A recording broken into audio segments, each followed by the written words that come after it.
Aurore Berger, bonjour. Bonjour. Merci d'être avec nous. Député des Yvelines, La République En Marche, porte-parole des députés de La République En Marche.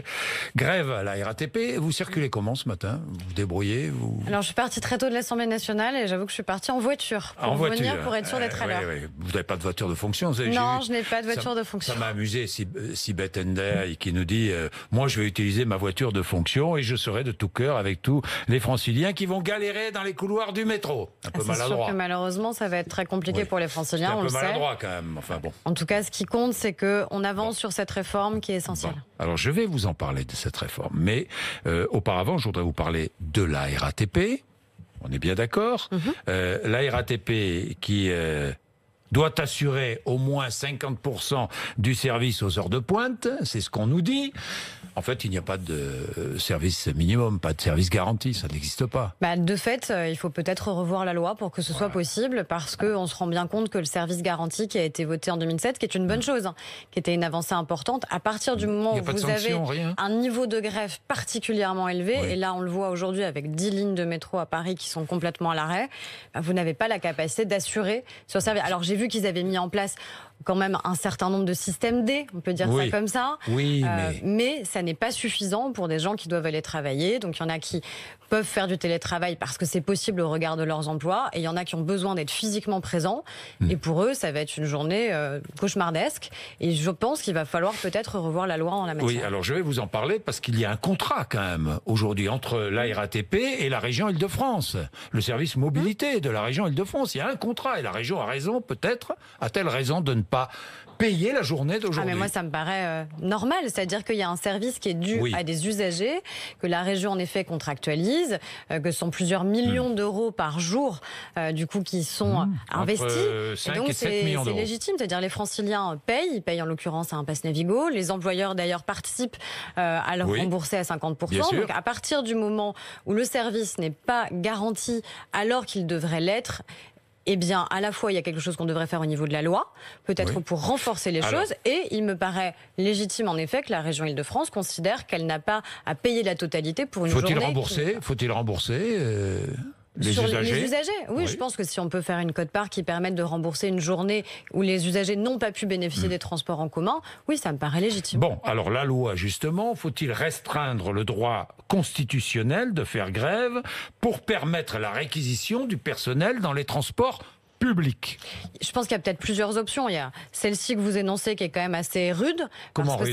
Ça existe bien, la réquisition, dans les hôpitaux par exemple. Oui, parce que vous avez quand même une question de vie ou de mort dans les hôpitaux et vous avez en général un personnel qui est lui-même particulièrement responsable et qui prend jamais le risque de mettre en danger la vie de ses patients. Donc de toute façon, vous voyez bien qu'on n'est pas dans la même situation. Quand les services d'urgence sont en grève, de fait, les personnels sont quand même présents aussi pour assurer une continuité du service. Alors que faire? Est-ce qu'il faut qu'il y ait une déclaration préalable sur la grève qui soit vraiment largement anticipée de manière à pouvoir prévoir beaucoup plus facilement et substituer éventuellement et qu'il y ait des moyens de substitution peut-être prévus beaucoup plus en anticipation? Je pense qu'il faut tout mettre sur la table en tout cas, parce que ce qui se passe, mais vous me dites par la loi. Mais quelle loi pourrait permettre d'améliorer les choses? De fait, on a une première loi sur laquelle on peut s'appuyer, qui est celle de 2007 sur un service qui n'est pas de fait un service minimal ou minimum, qui est un service garanti. Comment pourrait-on rendre ce service non pas absent, mais réel? Alors déjà, il est exceptionnellement absent. Vous avez bien vu quand même que depuis 2007, on n'a pas du tout le même niveau. Comment imposer le service garanti? Je vous dis peut-être que ça peut être une déclaration qui est beaucoup plus en anticipation quand on veut faire grève et qu'on travaille dans un service qui doit rendre service aux usagers comme les transports publics, parce qu'on sait qu'on peut pénaliser des usagers, qu'on peut pénaliser l'économie. Donc on déclare la grève avant? Il y a déjà un système de déclaration anticipée, mais peut-être qu'on peut aller plus loin en la matière, de manière à ce que les services... Pas d'autre solution. Vous évoquez une proposition qui est la plus sévère, c'est-à-dire obliger à la réquisition. Elle est faite par Valérie Pécresse. Oui, mais je suis pas sûre qu'elle soit de nature constitutionnelle, parce que de fait, ça veut dire justement, il faut modifier la Constitution. Oui, mais je suis quand même attachée à la possibilité des salariés, quels qu'ils soient, et quand bien même je ne partage pas leurs convictions, à ce qu'ils puissent faire grève. Donc il faut qu'on arrive à concilier plusieurs principes. C'est souvent ça quand on fait la loi. loi. Comment on concilie plusieurs principes, en l'occurrence la liberté des Français d'aller travailler, d'aller circuler, et puis la liberté de ceux qui travaillent aussi de vouloir à un moment, pour contester, faire grève. Peut-être qu'on peut aller plus loin dans la conciliation de ces principes sans pour autant rogner sur l'un des deux. Bon, Aurore Berger, avec votre régime universel, cette réforme des retraites, ce sera la fin du régime spécial des agents de la RATP, c'est clair. Oui. C'est clair. Oui. Bon, est-ce qu'il y aura comme les pour autres eux, régimes spéciaux. comme les autres régimes spéciaux, est-ce qu'il y aura pour eux une prise en compte de la pénibilité? Alors, la prise en compte de la pénibilité, elle sera pour tout le monde. Pour tout le monde. Pour tout le monde. Déjà, il faut déjà avoir bien en tête d'où on part. On part de 42 régimes de retraite différents aujourd'hui. Oui. On dit qu'il faut avoir un régime universel. Pourquoi? Parce que les métiers ont changé. Parce qu'aujourd'hui, la solidarité qui existe et qui se fait métier par métier, il vaut mieux qu'elle existe entre les métiers. Parce qu'aujourd'hui, on a un système qui est lisible. Vous demandez à quelqu'un qui a 54, 55 ans, concrètement, est-ce que vous savez combien vous toucherez à la retraite? En général, les personnes ne savent pas aujourd'hui. Non, mais alors, en général, les personnes savent parce que c'est assez lisible. Parce qu'en moyenne, on cotise à 3 régimes de retraite différents. Donc, c'est pour ça qu'il faut absolument le changer. Pour que ce soit à la fois plus solidaire entre les métiers, pour que ce soit plus transparent, pour que ce soit plus juste. Un exemple très simple. Quelqu'un qui aura gagné la même chose tout au long de sa vie. Il y en a un qui a commencé sa vie dans le secteur privé, qui finit dans le secteur public. L'autre qui a fait l'inverse. Il a commencé dans le public, qui finit dans le privé. Il aura une retraite moindre que le premier. Alors qu'il aura peut-être eu le même niveau exactement de rémunération. Donc ça n'est pas juste. Ça n'est pas juste. Des points. On est bien d'accord tout au long de sa vie professionnelle. Ça existe dans le secteur privé avec le régime Agirc-Arrco et ça se passe très bien. Oui, j'ai compris. Mais Aurore Berger, c'est la valeur du point à la fin qui va compter. Bien sûr. Qui va fixer la valeur du point? Mais c'est les partenaires sociaux qui doivent pouvoir la fixer. Alors, dans votre réforme, ce sont les partenaires sociaux qui fixeront la valeur des points. Pour moi, il y a une logique, évidemment. Est-ce que les partenaires sociaux... Mais on dit depuis le début que les partenaires sociaux doivent être les acteurs même de cette réforme. Donc ça, c'est très important. La logique, pour moi, c'est quand même que les partenaires sociaux soient pleinement associés sur la manière avec laquelle la valeur du point va être fixée. Parce que c'est bien ça qui va être l'inquiétude des Français. Mais c'est déjà le cas. Les partenaires sociaux, aujourd'hui, c'est eux qui gèrent... Donc ça ne changera pas. C'est eux qui gèrent un régime comme Agirc-Arrco. C'est 82 milliards d'euros par an. Oui, je sais. Et ceux qui, aujourd'hui, en bénéficient, qui sont à la retraite et qui touchent leur pension de retraite de la part d'Agirc-Arrco, ils n'ont pas de difficulté à le toucher. Donc ça veut dire qu'on peut tout à fait avoir un système qui est solidaire entre les métiers, qui est solidaire entre les générations, qui est plus transparent, qui est plus lisible et qui fonctionne par points. Donc les partenaires sociaux fixeront la valeur du point. Je pense qu'ils doivent être associés à cette fixation, ça me paraît évident. Alors, attendez, associés à la fixation ou est-ce que ce sont eux qui fixeront? C'est pas tout à fait pareil. Vous avez raison, c'est pas tout à fait pareil. Vous avez raison, c'est pas tout à fait pareil. Mais c'est aussi pour ça justement qu'il y a une concertation qui est engagée avec eux pour déterminer la manière avec laquelle, qui n'est pas une réforme d'ailleurs, qui est une vraie transformation du système de retraite, doit s'opérer. Ça n'est pas Avant, on jouait sur un seul paramètre. Donc, si je caricature un peu, on était de droite, on disait il faut décaler l'âge de départ, et on était de gauche, on disait il faut jouer sur la durée de cotisation. Mais déjà, c'est pas un jeu, on n'est pas là pour prendre en compte les deux. Il faut pouvoir prendre en compte les deux, justement pour répondre à votre première question, qui est celle de la pénibilité. Parce que si vous ne prenez en compte que la durée de cotisation, vous ne pouvez pas prendre en compte la pénibilité des métiers, vous ne pouvez pas prendre en compte ceux qui ont commencé à travailler tôt. Et donc, il faut que les deux paramètres soient évidemment pris en compte. Alors, consultation citoyenne entre fin septembre jusqu'à fin décembre, 3 mois de consultation citoyenne. On se demande que la réforme est déjà pratiquement écrite. Non, elle va être discutée. Parce qu'elle n'est pas complètement écrite, que ça mérite qu'on puisse parler avec les citoyens. Il y a un diagnostic qui va être fait. Exactement. On est bien d'accord. Diagnostic financier sur le système actuel des retraites. Avec l'objectif d'un retour à l'équilibre dès 2025. Si le système fonctionne bien, pourquoi le changer? Parce que c'est justement... Si le diagnostic nous dit le système actuel fonctionne bien. Actuel, oui. Mais sauf qu'aujourd'hui, il y a deux choses. Un, c'est pas parce que tout va bien, soi-disant, aujourd'hui, que pour autant, il est nécessaire de ne rien changer. C'est pas vrai. C'est pas vrai parce qu'en 1960, vous aviez 4 actifs pour un retraité. En 2040, vous aurez 1,5 actifs pour un retraité. Donc vous voyez bien qu'à un moment, il y a quelque chose qui risque de ne plus fonctionner. On manquera d'actifs. On manquera cruellement d'actifs. 1,5 actifs pour un retraité, tout le monde voit bien que l'équation mathématique, elle fonctionne pas. Donc c'est pas parce que ça peut aller bien aujourd'hui, qu'on peut parvenir à l'équilibre en 2025, qui est notre objectif politique et financier, que pour autant, pour autant, ça veut dire qu'il ne faut pas anticiper. Et moi, je trouve ça plutôt rassurant de se dire que, justement, on n'est pas dans l'urgence d'agir, qu'on n'est pas là pour bouger un paramètre, qu'on n'est pas dans l'urgence de trouver une solution dans les 6 mois, mais qu'on doit transformer un système pour les 50 prochaines années. Alors, j'ai une question subsidiaire, Aurore Berger. Ce système universel par points sera appliqué à tout le monde. Bien sûr. Même à vous. Évidemment. À tous les hommes politiques, à toute la classe politique, qu'ils soient députés, ministres, président de la République, journalistes ou peu importe, journalistes. On est dans le régime général. Mais la question ne se pose même pas. Et d'ailleurs, nous l'avons même anticipé. Moi, quand je suis arrivée, quand je suis devenue députée, le premier jour où j'ai été élue députée, vous faites des démarches administratives. Et on m'a dit, est-ce que vous voulez cotiser 2 fois plus? Parce que c'était une possibilité, c'était facultatif. Et donc, en cotisant 2 fois plus, eh bien forcément, on avait un régime de retraite qui était très avantageux. On l'a supprimé. On a supprimé cette possibilité de double cotisation. On a baissé, nous, députés de La République En Marche, de 37% nos pensions de retraite. De 37%. Parce que ce serait quand même très incohérent de dire aux Français on supprime le même système. C'est-à-dire que vous allez accumuler des points, oui. Mais comme vous ne restez pas député très longtemps... C'est l'objectif, c'est maximum 3 mandats. Donc vous n'allez pas... Oui, maximum 3 mandats. Donc si j'ai cotisé 15 ans, ça équivaudra à 15 ans et pas 15 à 30 ans et pas plus. Non. Donc vous toucherez une toute petite retraite. Hein. Eh ben, j'espère bien que ma vie professionnelle ne s'arrêtera pas une fois que je n'aurai plus été députée. Voilà, vous cumulerez. Vous n'aurez pas... Mais comme tous les Français, j'aurais eu plusieurs métiers dans ma vie. Non, mais c'est bon à savoir parce que la question est posée par les Français. Eh ben, de manière très claire, si on demande aux Français de faire des efforts, il faut d'abord qu'on se les applique à nous-mêmes. Et on a déjà baissé de 37% nos pensions de retraite. Bon, Richard Ferrand, maintenant, pas de démission. On a entendu vos arguments des uns et des autres. Moi, je voudrais simplement, il est mis en examen, je voudrais simplement rappeler les faits très vite. 2011, il est directeur général des mutuelles de Bretagne. Il loue un local à une société immobilière qui appartient à sa compagne avec laquelle il vit. C'est bien cela, hein? Oui, c'est bien cela. Moralement, c'est acceptable ou pas? Compagne... Vous auriez fait la même chose? Mais attendez, à un moment, déjà, on ne se place pas sur le terrain de la morale. Pourquoi? Parce qu'il y a une mise en... Non, parce qu'en permanence, on veut nous entraîner sur ce terrain-là. Je suis désolée. Je connais Richard Ferrand. Je savais très bien que j'allais être interrogée sur la question. Donc, je ne serais pas là. Je ne serais pas là ce matin devant vous si je n'avais pas toute confiance en Richard Ferrand. Je serais pas là. Deuxièmement, il y a une mise en examen. Oui.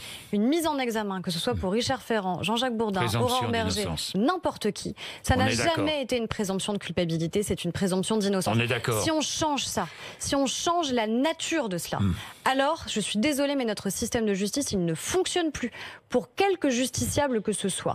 D'autre part, si vous rappelez aussi les faits, vous rappelez qu'il y a déjà eu un premier classement sans suite. Après 5 mois d'instruction qui se sont passés, il y a eu un premier classement sans suite. Ensuite, Anticor a fait une deuxième plainte. Et qu'est-ce qui s'est passé sur la deuxième plainte d'Anticor?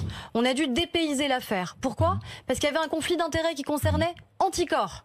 Pas Richard Ferrand, Anticor. Donc qu'une association veuille et cherche à déstabiliser, il y a une réalité c'est leur problème. D'aujourd'hui. La réalité d'aujourd'hui, il est mis en examen. La réalité d'aujourd'hui, c'est qu'il est mis en examen. Il est président de l'Assemblée nationale. Et que rien ne l'empêche d'être président de l'Assemblée nationale. Macron a beaucoup parlé de la moralisation de la vie publique. Oui. Politiquement, est-ce une mauvaise nouvelle? Moi, ça ne me fait pas plaisir pour Richard Ferrand qu'il soit mis en examen. Non. Oui, ça c'est moi certain. aussi, je comprends très bien. Certain. Oui, non mais d'accord, mais moi, politiquement, est-ce une mauvaise nouvelle? Est-ce une mauvaise nouvelle? Mais moi, j'attends. Au-delà de ce qui est légal ou pas, est-ce acceptable? Moi, je suis désolée, mais je me place sur le terrain de la justice et du droit. Et moi, j'attends avec impatience la deuxième décision de justice qui va intervenir. Et de la même manière que Richard Ferrand, je l'attends avec beaucoup de sérénité, beaucoup de détermination et en effet beaucoup d'impatience. Parce qu'encore une fois, il y a eu un premier classement sans suite après 5 mois d'instruction. 5 mois d'instruction où tout a été vérifié et il n'y avait rien qui pouvait démontrer une quelconque culpabilité. Rien. Au-delà de ce qui est légal, est-ce acceptable? Qui disait cela? C'est Richard Ferrand. Mais qu'est-ce qui est acceptable? Vous vous rappelez à propos de qui? À propos de qui? Je ne sais pas honnêtement à propos de qui. De quelqu'un que vous avez bien connu, François Fillon. François Fillon, c'était début 2017. Mais attendez, est-ce que Richard Ferrand a embauché sa compagne dans le cadre d'un emploi fictif? Non. Ce qui s'est passé, c'est qu'à un moment, la mutuelle de Bourdin... Non, mais attendez. François Fillon n'a pas été condamné, il est présumé innocent. Excusez-moi, on a un certain nombre d'éléments... Vous êtes en train de le condamner, là. Non, mais on a un certain nombre d'éléments aujourd'hui qui ont démontré vraisemblablement ça. Après, en effet, vous avez raison. Vous avez raison, c'est la justice qui dira... Non, vous avez raison. Vous avez raison. Je n'aurais pas dû dire ça comme cela. Vous avez raison. Vous avez raison. C'est la justice qui démontrera si oui ou non. Mais les situations... Vous avez raison, ça s'applique à tout le monde ou à personne. c'est pas une girouette. Vous avez raison, ça s'applique à tout le monde ou à personne. Je dis juste que dans le cas de Richard Ferrand et de sa compagne, on n'est absolument pas dans la même affaire. De la même manière, la présomption d'innocence s'applique à tous. En effet. Et je reconnais tout à fait que je n'aurais pas dû m'exprimer de cette manière. Bon, Jean-Luc Mélenchon, lui, soutient. Vous avez vu, ça vous a surpris, ça vous a étonné? J'avoue que je regarde assez peu les propos de Jean-Luc Mélenchon. Il a fait une petite itinérance en Amérique latine. Vous voyez, c'est assez intéressant. Oui, mais écoutez, quand vous soutenez Lula, si vous voulez, je ne suis pas certaine. C'est pas si mal, non? Je pense qu'on peut quand même s'interroger sur le niveau de corruption qu'il y a pu y avoir notamment avec Lula et avec Chavez, qui a notamment conduit à ce qu'on ait Bolsonaro au Brésil. Bien. Aurore Berger, la PMA, vous coordonnez le groupe La République En Marche sur cette sur cette loi bioéthique. Oui. La PMA, j'ai 2-3 questions. Ouverture de la PMA aux femmes seules, c'est acquis en commission. Nous l'avons voté. C'est voté, oui. Alors, mère et mère. Oui. On est bien d'accord au même niveau. Au même niveau. Au même niveau. Vous avez voté cela. Ce qui est essentiel, c'est-à-dire que quand vous avez un couple de femmes qui s'engagent dans un processus de PMA, il faut que les deux puissent être reconnues comme étant les deux mères. Il ne faut pas que celle qui va porter l'enfant puisse tout d'un coup se désengager du projet et dire à la deuxième, finalement, je ne souhaite plus avoir cet enfant avec toi. Et donc, la mettre dans une situation d'inégalité majeure par rapport à elle. Donc, c'est bien un couple de femmes qui va s'engager dans un processus et qui vont devenir toutes les deux au même niveau, au même moment, mère de cet enfant. Les enfants nés de GPA à l'étranger? Les enfants nés de GPA à l'étranger, on est dans une situation qui est extrêmement compliquée.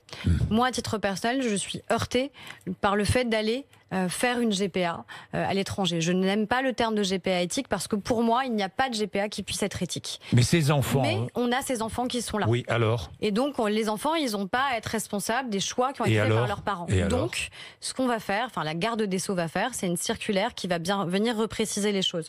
Et c'est-à-dire? Celui qui est le père biologique est évidemment le père et c'est retranscrit dans l'acte d'état civil et c'est automatique pour le père. Que ce soit ensuite pour son conjoint ou pour sa conjointe, parce que ça peut être aussi un couple hétérosexuel, alors il faudra passer par une procédure d'adoption pour que le deuxième parent, donc le père biologique sera reconnu automatiquement. Il est le père. C'est-à-dire que l'enfant aura un statut civique. Évidemment, on laisse pas ses enfants dans un statut civique, donc le père sera reconnu comme le père et le conjoint, homme ou femme, sera obligé d'aller reconnaître l'enfant. On est d'accord. Il fera une procédure d'adoption. Voilà ce qui va être décidé. Il fera une procédure d'adoption. Parce que si on fait pas ça, ça veut dire qu'on fait comme si l'acte n'avait pas existé, comme si le recours à la GPA n'avait pas existé. Et moi, je suis désolée, mais c'est un acte qui n'est pas anodin. Et il faut à un moment qu'on n'oublie pas l'acte et la manière avec laquelle il s'est passé. Et dans le même temps, il faut évidemment qu'on ne laisse pas ces enfants dans un no man's land juridique parce qu'on est en France et parce qu'on estime qu'il faut d'abord faire prévaloir l'intérêt de l'enfant. Aurore Berger, je termine avec le bien-être animal. Ça vous tient à cœur. Oui. Proposition de loi. On est bien d'accord, il va y avoir une proposition de loi. Oui. Alors, que va-t-elle contenir? Déjà, j'attends les propositions très concrètes qui doivent arriver, et de la part de la ministre de l'écologie et de la part du ministre de l'agriculture. Ils se sont engagés à aller vite sur le sujet. C'est-à-dire? Ce qui signifie que normalement, ils se sont engagés. Que demandez-vous? Fin septembre, il y a des choses qui passent de manière réglementaire. La ministre de l'écologie peut très bien dire qu'on peut interdire les animaux sauvages dans les cirques. Elle peut dire... Vous demandez l'interdiction? Je demande l'interdiction des animaux sauvages. Ce sera dans la proposition de loi? Si ça n'est pas fait par voie réglementaire, il faudra que ce soit dans une proposition de loi. Bon, et encore? De la même manière... Il faut interdire les montreurs d'ours. On a encore vu des images terrifiantes sur ces animaux et la manière avec laquelle ils sont enchaînés. Il faut interdire enfin aussi les fameux delphinariums. Je suis désolée, mais la place d'un dauphin, place d'un orque, c'est pas dans un Marineland. Dans la loi, vous demandez l'interdiction des delphinariums. Moi, je considère que tout ce qui ne sera pas fait par voie réglementaire, alors que ça peut se faire, doit être fait par la loi et qu'on doit prendre nos responsabilités en la matière. Et encore? Aller plus loin sur la question de l'abandon. On est le pays malheureusement record en Europe de l'abandon. Il faut augmenter les sanctions de manière très claire quand on a des abandons d'animaux. On peut interdire la vente d'animaux. Dans la loi. On peut interdire la vente d'animaux en animalerie. La Grande-Bretagne l'a fait parce que acheter un animal, en fait, c'est pas tout à fait anodin. Donc on interdit aussi dans la loi, si jamais il n'y a pas de circulaire, la vente d'animaux en animalerie. Tous ces sujets-là. Moi, je me suis déjà exprimée sur le sujet sur la corrida. Je veux qu'on interdise la corrida aux mineurs. Je considère que ça n'est pas la place. Moins de 18 ans, plus de corrida. À voir, est-ce que c'est 16 ans, est-ce que c'est 18 ans, ça peut se discuter. C'est aussi un débat parlementaire qui doit pouvoir exister. Donc ça aussi, ce sera dans la loi. Mais moi, ce que je dis de manière très claire... Mais c'est clair, ce sera dans la loi. Écoutez, moi, je le souhaite. Et je ferai en sorte que ce Vous soit. Vous déposerez une proposition de loi? Avec mes collègues, avec Samantha Cazebonne, avec Loïc Dombreval, avec Corinne Vignon, avec Lauriane Rossi. On est une 50aine de députés de La République En Marche. Et je pense que ça ira bien au-delà de notre groupe parlementaire. Ce que je dis clairement au gouvernement et ce que je lui demande, c'est qu'on a pris des engagements forts sur ce sujet-là. Et qu'on doit être la majorité qui tient ces engagements sur le bien-être animal. Si c'est pas fait par voie réglementaire, si ça ne va pas assez vite par voie réglementaire, je veux qu'on le fasse dans le cadre d'une proposition de loi. Et je sais qu'il y aura de la détermination dans mon groupe pour que ça aille au bout. Alors, dernière question, Aurore Bergé. Un ministère de la protection animale, vous le demandez? C'est utile? Je ne sais pas si c'est utile ou nécessaire. Est-ce qu'il est normal que le ministre de l'Agriculture défende aussi la protection animale? Sincèrement. C'est une question qui peut se poser pour savoir si ça ne doit pas être au sein du ministère, par exemple, de l'écologie, que ces sujets soient. Vous évidemment, disons qu'il y a aussi des sujets qui vont toucher l'élevage et donc ça peut être aussi légitime que le ministre de l'Agriculture ait son mot à dire sur le sujet. Ça peut être une compétence très partagée. On peut aussi dire qu'il y a des enjeux d'éducation. Enfin, sur ces sujets-là, c'est tous les ministères qui peuvent potentiellement être concernés. C'est le ministère de l'Intérieur qui va donner instruction aussi. C'est le ministère de la Justice. Moi, ce que je veux, je me fiche qu'il y ait un ministère ou qu'il n'y ait pas un ministère. C'est pas mon sujet. Ce qui est mon sujet, c'est qu'en tout cas, on avance, qu'on aille beaucoup plus vite parce qu'il y a des mesures qui sont simples à prendre, qui peuvent aller très vite et il n'y a aucune raison de ne pas avancer sur le sujet. Merci Aurore Bergé d'être venue nous voir ce matin. Il est 8h55.